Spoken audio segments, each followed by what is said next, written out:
Le globe, le modèle héliocentrique du système solaire.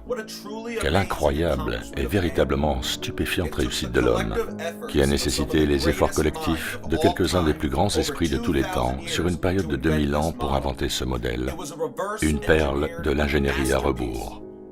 Chaque objection faite à ce modèle rencontre toujours une explication inversée, parfaitement et judicieusement déguisée. Par exemple, la déficience du parallaxe stellaire, rationalisée par la distance des étoiles, des trilliards et des trilliards de kilomètres éloignés de nous. Un paquet de zéros ajouté à leurs chiffres suffit à expliquer ce que n'importe quel type de sens commun réfuterait. Ce que ces hommes ont fait, c'est inventer une dualité dans l'astronomie, un deuxième modèle de l'univers, qui peut avoir réponse à tout ce que l'on observe, un modèle basé sur les mathématiques appliquées, qui n'a en fait aucun rapport avec la vérité. Comme l'écrivit autrefois George Orwell dans son livre prophétique 1984, « Que sont les étoiles, dit O'Brien, nonchalamment. Ce sont juste des points lumineux, distants de quelques kilomètres. Nous pourrions les atteindre si nous le voulions, ou nous pourrions les ignorer. La Terre est le centre de l'univers. Le Soleil et les étoiles lui tournent autour.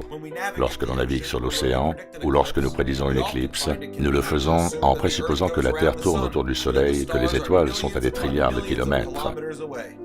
Mais qu'en est-il réellement?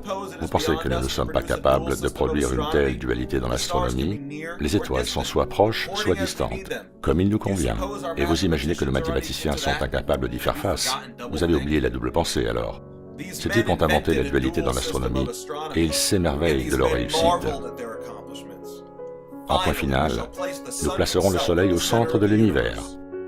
Le globe, l'héliocentrisme, la théorie du Big Bang, l'évolution, tous ne sont que des mensonges de la pseudo-science qui nous sont enseignés comme des faits. Notre enseignement n'est que mensonge après mensonge après mensonge. Ils doivent nous garder totalement ignorants et désinformés pour la même raison qu'ils n'ont pas éduqué les esclaves. Un esclave sans éducation est plus facile à contrôler qu'un esclave éduqué.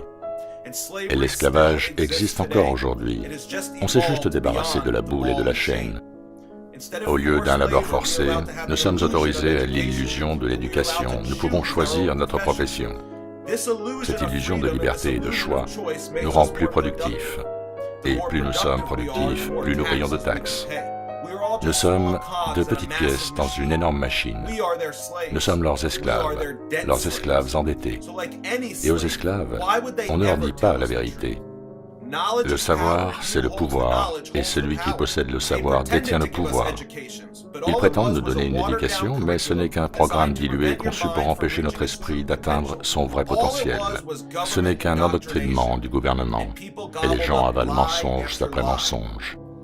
Et tous ces mensonges n'ont qu'un seul but, supprimer l'idée du Créateur. Et la théorie avancée pour justifier l'existence aléatoire d'un univers sans créateur est celle du Big Bang, qui exige que les planètes et étoiles soient de forme sphérique, façonnées par la gravité, pour qu'elles soient seulement plausibles. Ça ne fonctionne pas sur une Terre plate. Comment pourrait-il justifier la création d'une Terre plate et de ses corps célestes lui tournant autour sans une intelligence suprême? Ils ne le peuvent pas. Une Terre plate géocentrique créée par un idiot?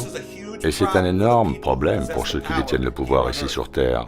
Et voilà ce à quoi tout se résume. Personne ne peut servir deux maîtres à la fois.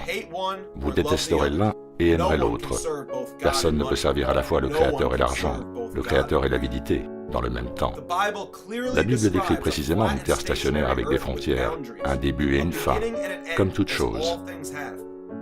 Donc si la Terre était plate, cela correspondrait à la parole du Créateur, et Satan, lui, n'a de cesse de nous dire le contraire de cette parole. Tous les mensonges de Satan masquent la vérité et nous éloignent du Créateur. Et il leur faut travailler dur pour oblitérer le Créateur, car personne ne peut servir deux maîtres en même temps. Ils veulent que l'argent soit votre maître. Ils veulent que vous soyez un esclave endetté dans l'immense pyramide monétaire à la Ponzi, car c'est vous, le travailleur de base, qui permettez à cette matrix de fonctionner. Si les gens avaient vraiment conscience de l'existence d'un Créateur, qu'il y a réellement une vie après la mort, et que notre condition d'être physique sur cette terre n'est que comme un point minuscule sur un radar, alors ils cesseraient de se rendre à leur travail cul-de-sac pour un salaire d'esclave, et ils n'accepteraient plus l'endettement avilissant des banquiers qui nous contrôlent. Les gens choisiraient immédiatement le Créateur au lieu de l'argent. Et le système entier s'écroulerait.